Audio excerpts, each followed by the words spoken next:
느헤미야 6장 1절부터 14절입니다. 앞에 자막이 있으니까 참고하시면 되겠고요. 자, 좀 길지만 우리 천천히 같이 한 목소리로 읽어볼게요. 산발락과 도비야와 아르비아 사람 게셈과 그 나머지 우리의 원수들이 내가 성벽을 건축하여 허물어진 틈을 남기지 아니하였다 함을 들었는데 그때는 내가 아직 성문에 문짝을 달지 못한 때였더라. 산발락과 게셈이 내게 사람을 보내어 이르기를 오라 오노 평지 한촌에서 서로 만나자 하니 실상은 나를 해하고자 함이었더라. 내가 곧 그들에게 사자를 보내어 이르기를 내가 이제 큰 역사를 하니 내려가지 못하겠노라. 어찌하여 역사를 중지하게 하고 너희에게로 내려가겠느냐 하매 그들이 4번이나 이같이 내게 사람을 보내되 나는 꽃같이 대답하였더니 산발랏이 5번째는 그 종자의 손에 봉하지 않은 편지를 들려 내게 보냈는데 그 글에 이르기를 이방 중에도 소문이 있고 가스무도 말하기를 너와 유다 사람들이 모반하려 하여 성벽을 건축한다 하나니 내가 그 말과 같이 왕이 되려 하는도다. 또 내가 선지자를 세워 예루살렘에서 너를 들어 선전하기를 유다에 왕이 있다 하게 하였으니 지금 이 말이 왕에게 들릴지라. 그런즉 너는 이제 오라 함께 의논하자 하였기로 내가 사람을 보내어 그에게 이르기를 네가 말한 바 이런 일은 없는 일이요 내 마음에서 지어낸 것이라 하였나니 이는 그들이 다 우리를 두렵게 하고자 하여 말하기를 그들의 손이 피곤하여 역사를 중지하고 이루지 못하리라 함이라. 이제 내 손을 힘있게 하옵소서 하였노라. 아멘.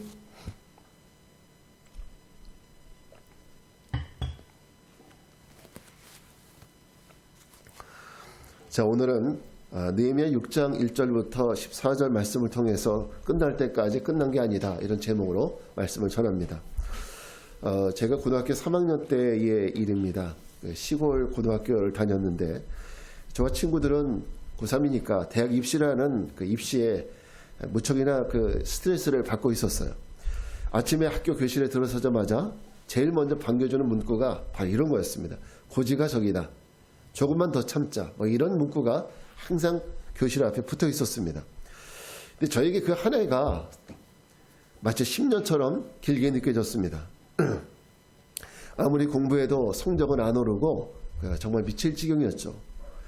그래서 조금만 더 참자. 친구들끼리 빵이나 라면을 먹으면서 그런 다짐을 했던 기억도 납니다.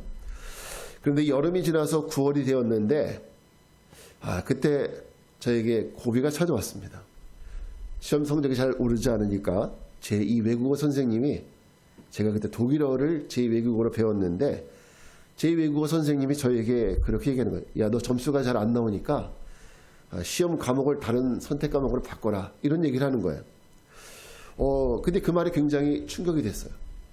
이제 얼마 남지도 않았는데 지금 바꿔서 뭐 어쩌라는 거지? 10월이 됐을 때는 스트레스가 더 극에 달했습니다. 이제 한 달만 있으면 학력고사를 치러야 되기 때문에 마지막 마무리를 잘 해야 되는 시기잖아요. 근데 그때 친구들이 한두 명씩 시험을 포기하는 친구들이 나오기 시작을 했어요. 대학 안 간다고. 급기야는 저도 끝내 참지 못하고 친구 따라 강남 간다고 대학이 인생의 전부가 아니다, 뭐 이런 생각을 하면서 스스로 위로하면서 대학 입시를 포기했었던 그런 기억이 납니다. 그때가 학력고사 치르기 약 20일 전이었어요. 자, 시작이 반이다란 말로 고3 한 해를 시작했는데 대학 입시에 마무리를 제대로 못한 저에게 남은 말은 가다 아니 가면 못하다, 이런 그 스스로 채찍질 같은 말을 남기고 정지함으로 고3에 끝냈던 기억이 납니다. 아마 여러분도 이런 경험이 있지 않습니까? 잘 가다가 중간에 멈추거나 거의 다 가서 멈추는 이런 일들이 있지 않습니까? 3년짜리 적금을 들었는데 잘 붙고 있었는데 만기 한 2달 남겨놓고 깨는 때, 이럴 때가 있죠. 자, 그 순간에 얼마나 안타깝고 서운합니까? 물론 깨고 싶어서 깨는 사람은 없죠. 근데 상황이 그렇게 되다 보니까 어쩔 수 없이 아까워도 이제 만기 한 달, 두 달 남겨놓고 그 적금을 해약해야 될 때 너무너무 서운하죠.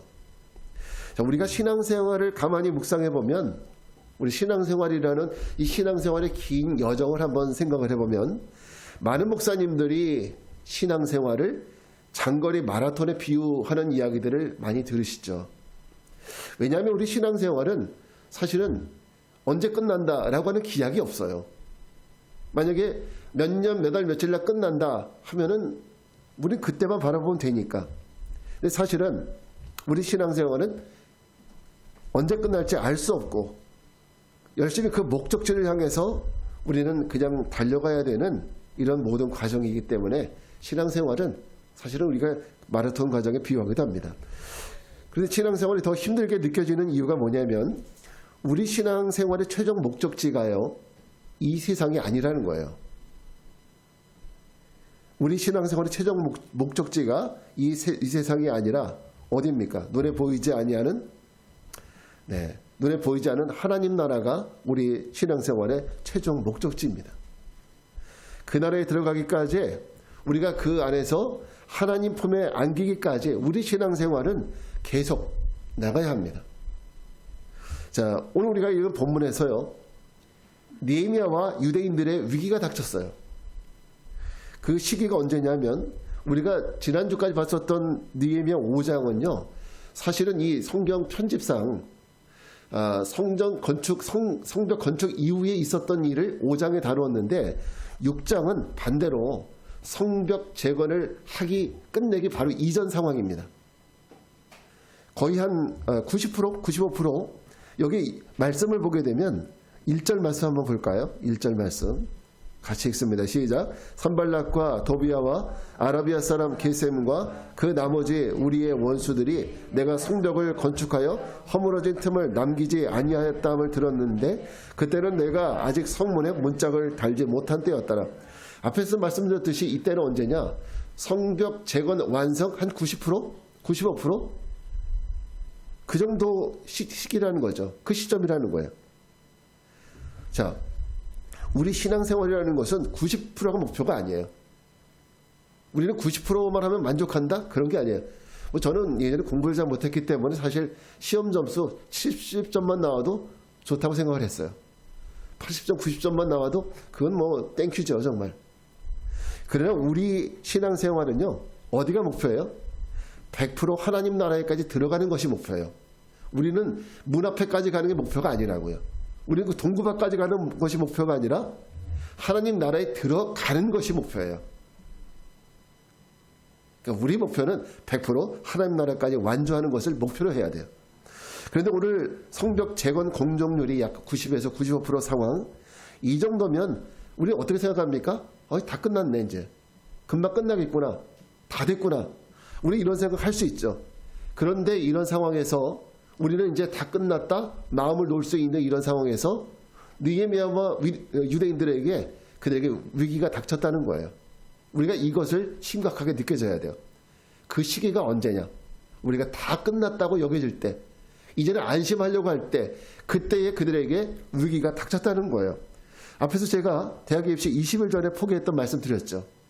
그리고 적금 한 달, 두 달 남겨놓고 우리가 그것을 해약해야 됐을 때 갖는 아쉬운 마음, 이것도 말씀드렸죠. 그래서 우리는 오늘 어떤 제목을 가지고 말씀 나누냐면 끝날 때까지는 끝난 게 아니다. 여러분, 우리가 이것을 꼭 마음에 뒀으면 좋겠어요. 신앙생활, 내가 뭐 50년 했는데 70년 했는데 뭐 끝난 게 아니에요. 우리는 이 땅을 떠나서 하나님 나라에 들어가야 끝나는 거예요. 그러므로 우리가 걸어가는 믿음의 길에서 절대 중요한 것은 흔들리거나 탈선하지 말아야 된다는 겁니다. 얼마 전에도 기차가 탈선한 사건이 있었더라고요. 근데 우리가 이 신앙의 길을 걸어갈 때는 가장 중요한 것이, 자, 우리가 믿음의 길에서 절대 흔들리면 안 돼요. 또 어떤 일이 생겨서 그 길에서 탈선해서도 안 돼요. 우리는 그 길을 끝까지 나가야 됩니다. 끝까지 나가기 위해서 우리는 사실은 우리의 삶에는 여러 가지 어려움들이 도사려 있잖아요. 정말 생각하지 못했었던 그런 어려움과 고난들이 도사리고 있는데 이런 것들을 다 헤치고 나가야 돼요. 이거 해치고 나가지 않으면 절대로 그 하나님 나라까지 못 가는 거예요. 그러려면 우리에게 뭐가 필요할까요? 우리에게 오는 그 모든 사건들, 모든 일들을 잘 꿰뚫어 볼 수 있는 통찰력이 필요한 거예요. 이것이 도대체 우리에게 뭔가 그림자인가? 아니면 진짜 우리가 헤쳐나가야 될 것인가? 우리가 그냥 무시해도 되는 것인가? 아니면 내가 깊게 숙고해야 되는 것인가? 이런 걸 바라볼 수 있는 그 능력, 이걸 통찰력이라고 얘기해요. 그 통찰력이라는 게 무엇입니까? 겉으로 보는 것이 아니라 그 내면을 꿰뚫어 보는 능력 아니겠습니까? 자, 우리가 어떤 그 상자 안에 뭐가 있는데 이것이 뭔지 바라볼 수 있는 이 능력, 이게 바로 통찰력이죠. 그래서 오늘 우리에게도 사실은 신앙생활에 완주하기 위해서는요, 통찰력이 필요해요. 내 삶을 바라보는 통찰력, 그리고 내 앞에 다가오는 모든 문제와 이런 것들을 바라볼 수 있는 통찰력, 이것이 필요합니다. 자, 그럼 우리가 믿음의 성도들이 구원의 완주를 위해서 우리가 꼭 가져야 되는 통찰력이 있다면 어떤 것이 있을까? 전 세 가지 말씀드립니다. 첫째는 만남에 대한 통찰력이에요. 만남, 다시 말해서 어떤 만남을 가질 거냐, 어떤 만남이 내게 좋은 만남이고 어떤 만남은 내가 피해야 되느냐. 자, 우리 2절 말씀 같이 보겠습니다. 시작. 산발락과 게셈이 내게 사람을 보내어 이르기를 오라 우리가 오노 평지 한 촌에서 서로 만나자 하니 실상은 나를 해하고자 함이었더라. 자, 이 상황에서 느헤미야와 유대인들에게 닥친 첫 번째 도전이 어떤 도전입니까? 따라합시다. 만남에 대한 도전. 예, 지금 첫 번째 어떤 말로 어떤 것으로 저들이 위기를 가지고 오느냐면 만남으로, 만남에 대한 시험거리를 가져오는 거예요. 산발락과 게셈이 사람을 보내어서 야, 우리 할 말이 있으니까 잠깐 만나자. 우리 그럴 수 있잖아요. 잠깐 할 말 있으니까 잠깐 만나실래요? 우리 충분히 이럴 수 있잖아요. 그러면 우리는 만나자고 하면 얼마든지 만나는 거 뭐 어렵겠어요. 그런데 나중에 보니까 그건 좋은 의도에서 만남이 아니라 느헤미야를 해치고자 하는 만남이었다라고 여기 성경에 기록하고 있습니다.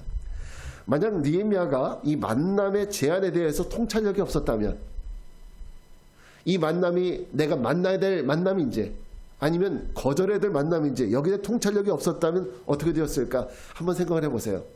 아찔한 순간이 닥치지 않았겠어요? 산발락과 게셈이 만들어 놓은 함정에 빠지게 되겠죠. 뿐만 아니라 더 나아가서 성적 재건의 꿈도 무너지게 되는 것이고 결국 신앙 재건도 사라지게 되는 거죠. 하나님의 꿈도 같이 사라지는 거예요. 저는 우리 모두가 내가 만나야 될 사람, 또 만나면 안 되는 사람을 정확히 판단할 수 있는 이런 통찰력이 여러분에게 있었으면 좋겠어요. 여러분, 원래 항상 좋은 사람, 저 사람은 좋은 사람이야, 이런 얘기 들을 때 그 사람은 주변에 아는 사람도 정말 많은 사람이에요. 그죠? 아는 사람도 많고, 그리고 인간관계가 너무 좋아요. 근데 여러분, 그 많은 인간관계 속에서 한번 여러분 생각해 보세요. 정말 내게 유익한 사람이 있나? 어떤 사람은 내게 무익한가? 분명히 우린 있어요. 나에게 유익한 사람이 있는가 하면 무익한 사람이 분명히 있어요.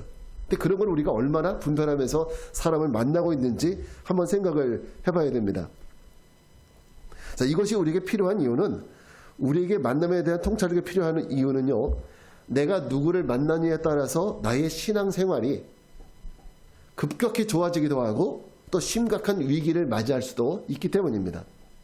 여러분, 저는 사도 바울과 바나바의 만남, 전 성경에서 가장 아름다운 만남이라고 생각을 해요. 물론 다윗과 요나단의 만남도 좋은 만남이죠. 근데 신앙적으로 바울과 바나바의 만남은 정말 찰떡궁합과 같은 그런 만남이었고, 서로의 믿음을 상승시켜주고 서로의 믿음을 붙들어줄 수 있는 귀한 만남이었어요. 바울이 다메섹 도상에서 예수님을 만난 후에, 그죠? 예수님과 믿는 자들을 핍박하는 사람이었잖아요, 바울이. 그죠? 그 당시엔 사울이었죠. 다메섹에 간 이유도 뭐예요? 예수 믿는 사람 잡아 가두기 위해서 체포 영장 발부받아서 체포를 간 거예요. 그런데 가는 도중에 그 길에서 부활하신 예수님을 만난 거예요. 강력한 빛의 힘에 의해서 예수님을 만나고 예수님의 음성을 들어요. 그리고 이제 사울은 거기에서 변화됩니다. 예수를 반대하는 사람에서, 핍박하는 사람에서 예수를 증거하는 사람으로 바뀌게 되는 거죠.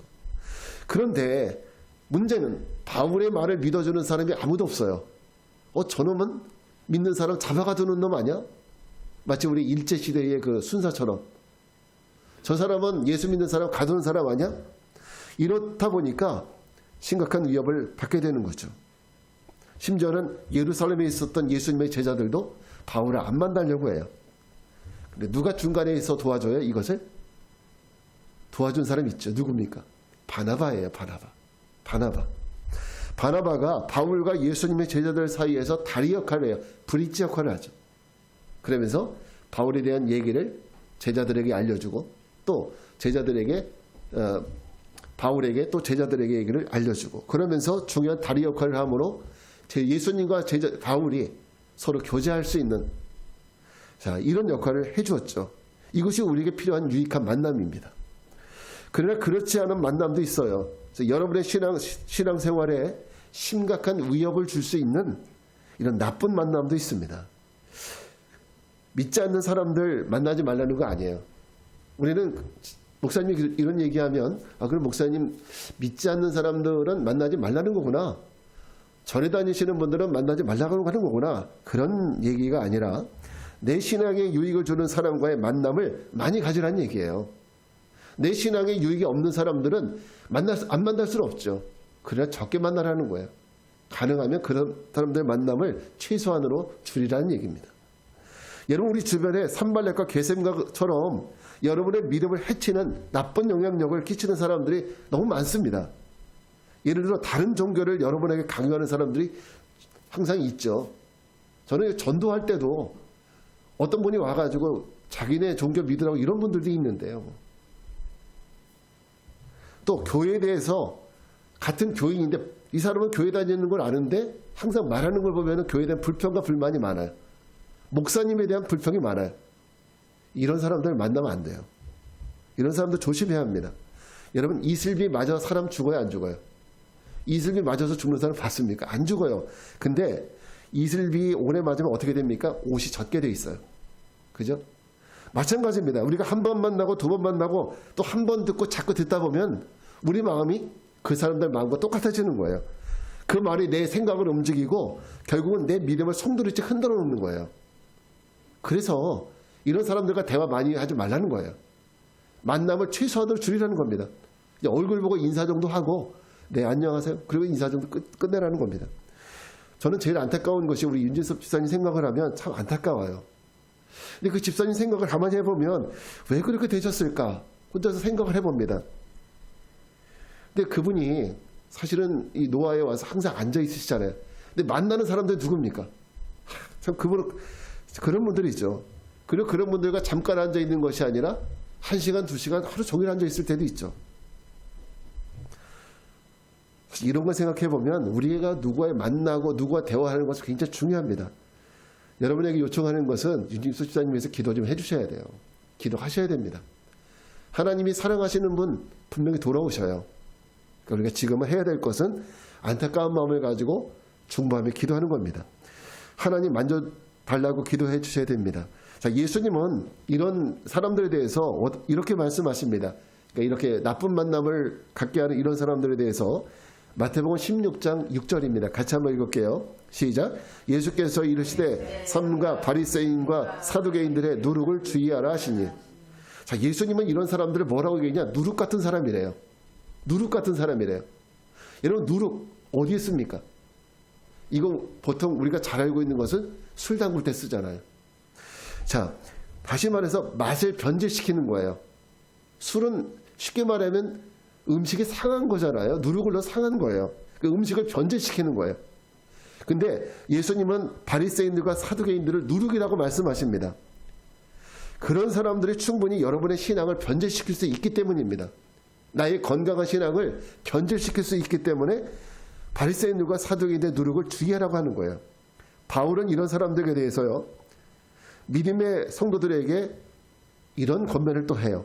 로마서 16장 17절입니다. 같이 읽을게요. 시작. 형제들아 내가 너희를 권하노니 너희가 배운 교훈을 거슬러 분쟁을 일으키거나 거치게 하는 자들 살피고 그들에게서 떠나라. 정말 강력한 얘기죠. 그런 사람들에게서 어떻게 하래요? 떠나래요. 아예 떠나래요. 그러면 이 사람들이 왜 떠나라고 하는 걸까요? 이 사람들이 도덕적으로 안 좋아서? 그게 아닙니다. 너의 신앙을 해치기 때문에 떠나라는 거예요. 여러분이 만나는 사람들 한번 잘 살펴보십시오. 여러분 아무리 친한 사람이라도 지금 아무리 친한 사람이라도 저 사람이 코로나 확진됐어. 막 기침하고 콜록콜록해. 저 사람 친하고 좋은 사람이에요. 근데 같이 앉아서 밥 먹자면 먹겠어요? 여러분 드시겠어요? 안 드시겠죠. 그거는 그 사람이 미워서가 아니라 그 사람이 나쁜 사람이라서가 아니라 어떤 거예요? 내 건강을 위해서 안 먹는 거예요. 자칫하면 내 건강까지 해칠 수 있으니까. 똑같습니다. 우리가 이런 사람들 만나지 말아야 되는 이유는 그 사람들 나쁜 사람이라서가 아니라 내 신앙을 해칠 수 있기 때문에 내가 그것을 감당할 수 있는 면역력이 없기 때문이에요. 나의 신앙의 건강을 위해서 우리가 만나지 말아야 되는 거죠. 그럼 건강한 믿음의 삶을 위해서 우리는 어떤 만남을 가져야 되느냐? 내게 신앙의 좋은 그 권면을 해줄 수 있는 이런 사람들, 신앙적인 좋은 권면을 해줄 수 있는 사람들, 또 믿음의 본이 되는 사람들, 그리고 내게 어떤 신앙적인 도전을 주는 이런 사람들 많이 만나야 돼요. 이것은 우리로 하여금 나는 지금 저렇게 살지 못하지만 앞으로 살아갈 수 있는 길을 알려주는 것이고 또 그렇게 해야 된다고 채찍질 해준 것 같아요. 팽이가 여러분 채찍질 안 해주면 돌아가요? 안 돌아가요? 안 돌아가죠. 우리 신앙이 올바로 서게 하기 위해서 이런 좋은 만남들은 우리를 채찍질하는 거예요. 그래서 우리로 하여금 신앙생활에 올곧게 설 수 있도록 만드는 겁니다. 여러분 사람들도 가려서 만납니다. 인간적으로 좋은 사람이 아니라 믿음이 좋은 사람을 만나는 것. 이런 것이 우리에게 필요한 만남의 통찰력이에요. 저는 여러분에게 이런 통찰력이 있기를 바랍니다. 두 번째 우리가 가져야 될 통찰력은 거짓과 속임에 대한 통찰력입니다. 거짓과 속임을 분별할 수 있는 거죠. 자, 8절부터 9절 말씀입니다. 같이 읽을게요. 내가 사람을 보내어 그에게 이르기를 내가 말한 바 이런 일은 없는 일이요 내 마음에서 지어낸 것이라 하였나니 이는 그들이 다 우리를 두렵게 하고자 하여 말하기를 그들의 손이 피곤하여 역사를 중지하고 이루지 못하리라 함이라. 이제 내 손을 손있게 하옵소서 하였노라. 자, 하나님의 나라에 이르려 할 때 믿음의 성도들에게 가장 위험한 것 중에 하나가 바로 속임과 거짓과 속임에 대한 미혹이에요. 이거 잘 이겨내셔야 돼요. 거짓과 미혹. 근데 이 말의 뜻에 거짓과 미혹이라는 것은 이 거짓이라는 것은 드러나지 않잖아요. 겉으로는 모르잖아요. 겉으로는. 근데 나중에 그 속을 봐야 이 거짓인지 아닌지 알 수 있는 거죠. 그래서 저는 여러분에게 바로 그것을 간파할 수 있는 거짓과 속임에 대한 통찰력을 여러분들이 갖춰야 된다고 말씀드리는 겁니다. 오늘 본문은 느헤미야가 산발락과 게셈이 만나자는 제안을 4번이나 하는데 4번 다 거절하죠. 근데 그들이 어떤 모함을 만들었느냐? 그러고 나니까 느헤미야가 성벽을 쌓고 뭐 하려고 한다? 느헤미야가 왕이 되려고 한다. 이건 굉장히 위험한 얘기예요. 왜냐하면 느헤미야는 지금 어느 나라 총독이에요? 느헤미야는 지금 페르시아의 총독이에요. 페르시아 왕의 녹을 먹고 있는 사람이라고요. 신하라고요. 그런데 지금 성을 쌓는데 네가 성을 쌓고 왕이 되려고 하는구나. 이거는 모반이죠. 또 한 가지 선지자를 세워서 기름을 부으려고 한다고 모험을 받습니다. 사실 이거 다 아는 거지만 왕이 되는 조건들이 뭡니까? 왕은 자기 성이 있어야 되고 반드시 이스라엘은 왕을 세울 때 누가 세워요? 선지자가 세우는 거예요. 선지자가. 그래서 여러분 다윗을 누가 세웠어요? 사무엘이 세우잖아요. 사무엘이 기름 부어 세우잖아요. 솔로몬은 누가 세웠습니까? 솔로몬은 나단 선지자가 데리고 가서 기름을 붓는 거예요. 그러니까 선지자가 기름을 부어야 왕이 되는 거예요. 그냥 되는 것이 아니라. 그런데 이런 모함에 대해서 느헤미야는 어떻게 반응합니까? 8절 후반에 보면 네가 말한 바 이런 일은 없는 일이고 지어낸 일이다. 이게 정말 놀라운 통찰력이죠. 이걸 보면서 넌 거짓말하는 거야. 거짓이야. 속임수야. 다 알아버리잖아요. 이 한마디에 산발락과 게셈은 이 거짓과 속임이 통하지 않는 것에 대해서 아마 산발락과 게셈은 굉장히 낙심했을 겁니다. 결국 느헤미야가 이런 제의에 넘어가지 않았던 것은 느헤미야에게 어떤 통찰력이 있었어요? 이것이 참인지 거짓인지 분별할 수 있는 바로 이런 통찰력의 지혜가 있었다는 거예요. 자, 오늘날 우리는 진리처럼 포장된 너무 많은 것들이 우리 주변에 존재하고 있습니다. 그런 거짓들이 난무하는 시대에 우리가 살고 있어요. 그 중에서 신앙적으로 가장 심각한 것이 뭐냐? 바로 이단의 난립입니다. 이단. 사실 우리 성도님들은 이단에 대해서 잘 모르세요. 이단이 어떤 건지, 어떤 게 이단인지, 또 이단은 어떤 교리를 갖고 있고 이단이 왜 위험한지 들어보고 아니면 나오면 되지 않나? 갔다가 잠깐 들어보고 아니면 나오면 되지 뭐. 우리 이렇게 쉽게 생각하는데, 그러니까 우리가 순진하다는 거예요. 어린 양과 같다는 거죠. 순진하니까. 죽을 줄 모르고 들어가는 거예요. 자, 우리 주변에는 이단들이 너무 가까이 들어와 있는데도 성도들은 이것이 이단인지 아닌지 분별을 못합니다. 우리가 가장 많이 알고 있는 이단들, 신천지나 안식교, 이번에 코로나 때 신천지는 완전히 부서졌죠. 근데 다시 지금 이제 다시 뭔가 세우고 있다는 뉴스가 나오고 있어요. 안식교나 여호와의 증인, 이 정도는 우리가 이단이라는 거 알고 있어요. 그죠? 그런데 그 외에도 다양한 이단들이 우리 주변에 있습니다. 여러분 혹시 천리교라고 들어보셨나요? 천리교. 일본에서 들어온 이단이에요. 가끔씩 전도하다 보면 저에게 이분들이 신문을 주면서 제가 전도 물품을 당신이 받을 테니까 자기가 주는 이 신문 받으래요. 서로 물물 교환하자는 거예요. 이런 분들이 있어요. 제가 목사인 줄 알면서도 이렇게 대담하게 얘기를 해요. 남녀 호랑이 들어보셨죠? 여기 계시는 분들 중에도 거기 다니시는 분 계세요. 안산홍 하나님의 나라 들어보셨나요? 영어를 가르쳐 준다는 몰몬교. 길에 가다가 복 있게 생겼네요. 그럼 저는 처음에 진짜 복 있게 생겼는 줄 알았어요. 그렇게 얘기하는 대순진리에 말씀 공부하라고 접근하는 다락방. 정말 수없이 많은 이단들이 우리 주변에 있는데 우리는 이것이 이단인지 모르니까 같이 얘기하고 말하고 같이 찾아가다가 결국 나중에 빠져나올 수 없는 지경에 이르게 되는 겁니다. 이런 생각을 하면 여러분 우리가 살고 있는 이 주변은요 마치 이단의 지뢰밭 같아요. 지뢰밭 아시죠? 잘못 걸어가면 발이 터지게 되고 죽게 되잖아요. 그런데 이단들이 정말 위험한 이유는 이단들은 잘못된 진리를 가르친다는 거예요. 잘못된 진리. 진리라는 것은 오직 하나밖에 없어요.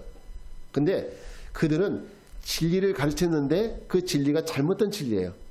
진리인 것처럼 보이지만 사실은 아닌 거죠. 신천지에 처음 들어가 보면 신천지에는 뭐 대학 교수도 들어가 있고 뭐 대학생들 뭐 학박사 다 들어가 있죠. 근데 이런 사람들이 교회 다니던 사람들 많이 들어가죠. 근데 처음 들어가 보면 얘기하는 것들이 내가 늘 듣는 얘기 같아요. 맞는 것 같아요. 그러니까 처음엔 잘 모르죠. 그러다가 2달, 3달, 5달, 6달 되면은 실체가 나오죠. 우리를 구원할 구세주 메시아는 이만이다. 이거 아닌데. 근데 그때는 이미 늦었다는 거예요. 내가 빠져나오긴 이미 늦는 순간까지 가는 거예요. 오늘 니에미야를 보세요. 거짓과 속임을 알아보는 통찰력이 있으니까 대번에 그걸 보면서 그런 일은 없다. 그건 지어낸 말이다. 그리고 아예 더 이상 대꾸를 안 합니다. 이게 바로 통찰력입니다. 이단과 같이 뭐 얘기할 필요도 없어요. 성경에 보면은 같이 말도 섞지 말래요. 우리는 뭐 난 마음이 착하니까 물 한 그릇 대접할 수 있지. 그러지 말라는 겁니다. 그거는 인간성의 문제가 아니라 이단하고는 말도 하지 말라는 거예요. 자, 우리 마태복음 24절 말씀 한번 같이 읽어보겠습니다. 시작. 거짓 그리스도들과 거짓 선지자들이 일어나 큰 표적과 기사를 보여 할 수만 있으면 택하신 자들도 미혹하리라. 예수님이까지 이런 말씀하십니다. 자, 마지막 때에 가장 우리 신앙성들에게 문제가 뭐냐? 바로 이단들이라는 거예요. 거짓 그리스도인들, 거짓 선지자들. 이 사람들이 마지막 때에는 많이 일어난다고 하는데 지금은 그 숫자도 셀 수 없을 정도로 많아요. 이게 무슨 얘기입니까? 점점 마지막 때가 다가오고 있다는 얘기겠죠.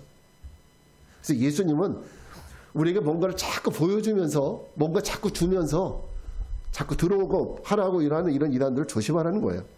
또 요한사도는 어떤 사람들이 이단이고 적그리스도인지 분명한 기준을 제시하는데 요한 1서 2장 22절 같이 읽겠습니다. 시작. 거짓말하는 자가 누구냐? 예수께서 그리스도이심을 부인하는 자가 아니냐? 아버지와 아들을 부인하는 그가 적그리스도니. 이 기준을 가지고 한번 우리가 잣대를 한번 대보라는 거예요.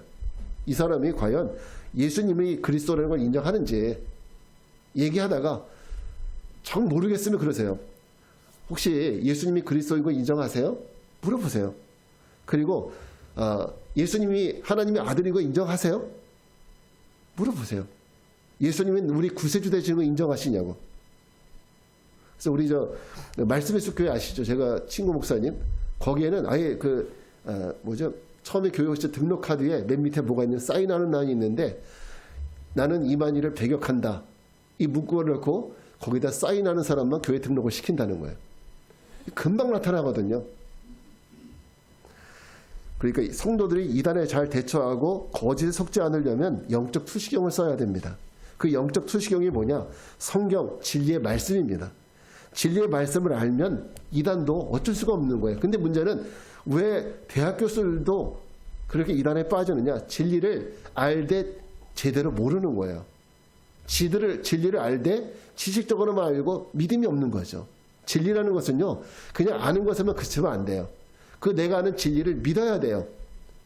그래야 우리가 그 진리를 올바르게 사용할 수 있습니다. 도둑이 아무리 침투해도 후레쉬나 강한 빛이 도둑에게 비추면 도둑은 도망갈 수밖에 없죠. 침투 못하죠. 그것이 바로 진리의 빛입니다. 이단이 우리에게 침투할 때 진리의 빛을 쫙 비춰보면 이거 진짜인지 가짜인지 드러나게 되는 거예요. 몇 번 제가 말씀드린 것 같은데 위조 지폐를 구분하는 사람들이 가장 많이 공부하는 게 뭘까요? 이단은 이게 어떤 이단이다, 이거 공부하는 거 아니에요. 위패가 어떤 모양이냐 특성을 공부하는 것이 아니라 무엇을 공부해요? 진짜 돈이 어떤 건지, 진짜 돈은 어떤 것인지를 공부한다는 거죠. 해와 달이 된 오누이 동화 혹시 아시죠? 엄마가 오누이만 남겨놓고 일을 하러 갔어요. 근데 호랑이가 엄마를 잡아먹고 나서 집에 와서 엄마 목소리를 흉내냅니다. 얘들아, 엄마 왔다. 그러니까 얘네들은 엄마다 하고 나가려고 해요. 속는 거죠. 진짜 같지 않아요. 근데 이 애들이 통찰력에 뭐가 있겠어요? 엄마다 하면서 나가려고 하죠. 근데 그 애들이 어떻게 해요? 그러면 손을 좀 넣어보시라고. 손을 넣어보시라고. 호랑이가 손을 집어넣으니까 목소리는 분명히 엄마 목소리였는데 손은 뭐예요? 호랑이의 손인 거예요. 그러니까 아이들은 호랑이를 감별해내는 통찰력이 있었던 거죠. 여러분, 이렇게 진짜와 가짜를 분별하는 진리의 빛을 내 안에 갖는 것이 이게 중요합니다. 여러분, 이런 능력을 여러분은 꼭 갖기를 주님의 이름으로 축원합니다. 마지막 세 번째는 우리가 가져야 될 통찰력은 믿음과 구원에 대한 통찰력입니다. 3절 말씀 같이 읽을게요. 내가 곧 그들에게 사자들을 보내어 이르기를 내가 이제 큰 역사를 하니 내려가지 못하겠노라. 어찌하여 역사를 중지하게 하고 너희에게로 내려가겠느냐 하며. 자, 느헤미야가 산발락과 게셈이 만나자고 했을 때 느헤미야가 뭐라고 대꾸합니까? 지금 내가 뭐 한다? 이 큰 역사를 하니 못 내려가겠다. 나 이제 할 일이 있다는 거죠. 바쁘다는 거죠. 자, 여기서 이 큰 역사가 뭡니까? 그들이 하고 있고 반드시 해야 될 것은 성벽 재건이에요. 자, 그런 면에서 우리 성도들이 해야 될 큰 역사, 이게 뭡니까? 구원의 완성 아니에요. 구원의 완성. 이 구원의 완성이 우리가 해야 될 일 아닙니까? 바로 여기에 대한 통찰력이 우리가 필요하다는 거예요. 우리의 목표는 구원의 완성이다. 다른 게 아니라 구원의 완성이다. 우리 이거 끝날 때까지는 아무것도 안 해. 자, 이 말을 다른 말로 하면 구원에 대한 안테나를 높이 뻗으라는 거예요. 구원에 대한 안테나. 사실 망망대해를 항해하는 배에게 만약 송수신 장치가 망가진다면 그때는 원하는 목적지에 다다를 수 없을 겁니다. 우리는 산에 깊이 들어가도 핸드폰 안 터지지 않습니까? 산에 들어가면? 옛날에 어떻게 했느냐면 옛날에 핸드폰에는 안테나가 있었던 거 기억하세요? 옛날에 PCS 이런 거 나왔을 때 안테나가 있었죠. 그러면 조금 그 전파를 잡아보려고 안테나 길게 뽑아가지고 막 위로 올렸던 기억 나세요? 우리 그렇게 하거든요. 그러면 신호가 하나 잡힐까 말까? 그래요. 믿음과 구원에 대한 통찰력이라는 것은 다른 것이 아니라 구원에 대한 안테나를 길게 뽑으라는 거예요. 그리고 구원에 대한 신호를 감지하고 오늘날의 고난과 현재적 삶을 뚫고 나가야 한다는 것이죠.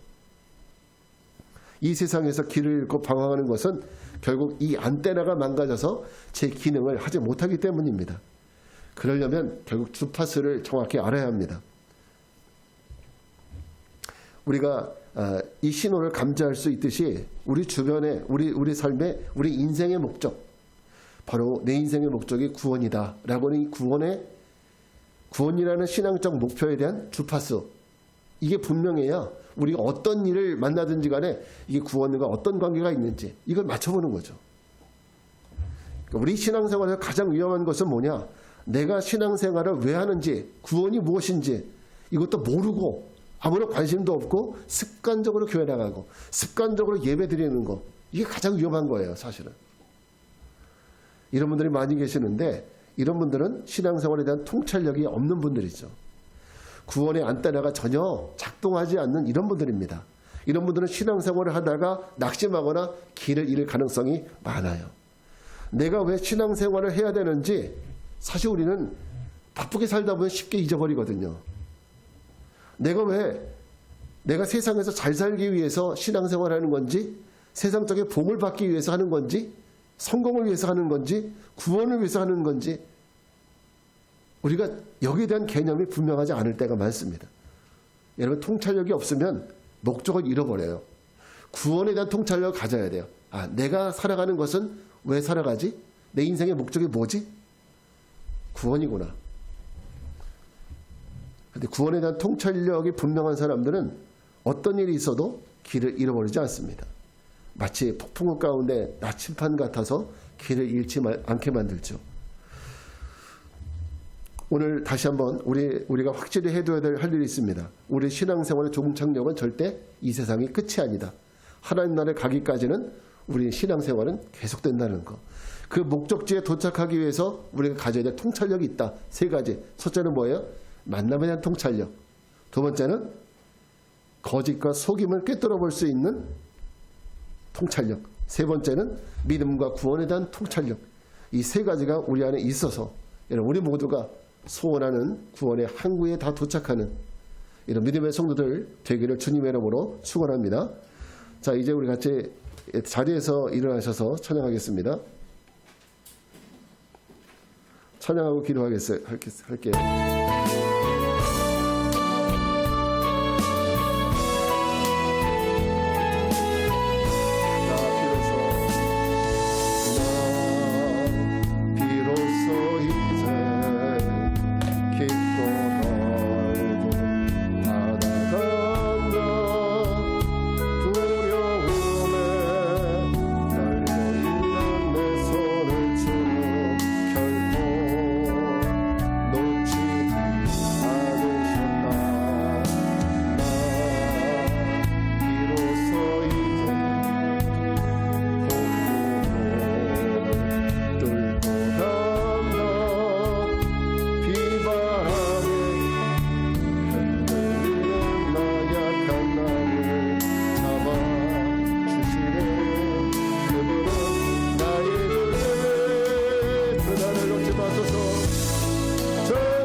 그렇습니다.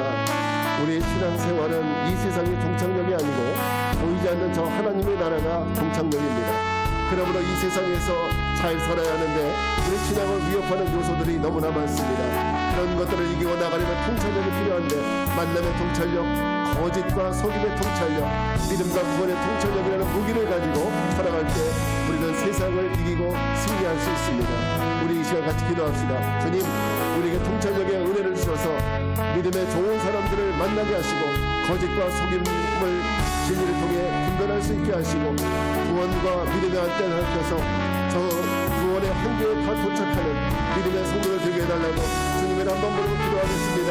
주여, 은혜로우신 아버지 하나님, 주님을 찬양합니다. 오늘도 우리와 함께하여 주시옵소서. 아버지 하나님, 우리가 이 세상 살아가는 동안 여러 가지 어려움과 고통 속에서 넘어지고 쓰러지고 목표를 잃고 방황할 때가 얼마나 많이 있습니까? 저 망망대해 가운데 아버지 하나님, 이제 난파된 이런 배들과 같이 또 방황하는 배들과 같이 하나님을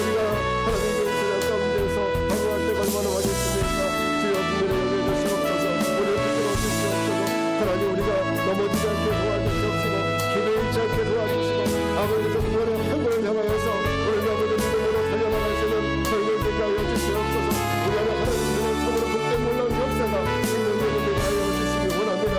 하나님을 이끌어주실 줄 믿습니다. 그 나라에 이르기까지 하나님께서 우리를 이끌어주실 줄 믿습니다. 기도를 도와주시옵소서. 거룩하신 하나님, 우리는 공기가 없이는 한순간도 살 수 없는 것처럼 하나님의 은혜가 없이는 단 한순간도 우리가 살 수 없음을 고백합니다. 우리는 쉽게 미혹되고 우리는 쉽게 부패하며 쉽게 넘어집니다. 주님, 우리에게 통찰력을 주시옵소서. 어떤 사람을 만나야 할지 만남의 통찰력 주시고 또 하나님 그런 사람을 만날 수 있는 복을 주옵소서. 뿐만 아니라 거짓과 속임을 분별하는 통찰력을 주시고 우리가 믿음과 구원의 안테나를 길게 세워서 우리가 만나는 모든 상황들이 구원과 어떤 연관이 있는지 바라볼 수 있는 통찰력을 주셔서 이 세상에서 속지 않고 넘어지지 않고 주님의 거룩한 나라에 다 들어가는 복된 성도들 되게 하옵소서. 이제는 성부, 성자, 성령 삼위일체 하나님의 은혜와 평강이 주님의 나라에 이르기까지 주님이 주시는 통찰력의 은혜가 승리하며 은혜로 승리하며 살 것을 결단하고 세상을 향해 나아가는 모든 성도들 위해 또 관계전들을 준비하는 모든 이들 위해 이제로부터 영원까지 함께하옵시기를 간절히 축원하옵나이다. 아멘.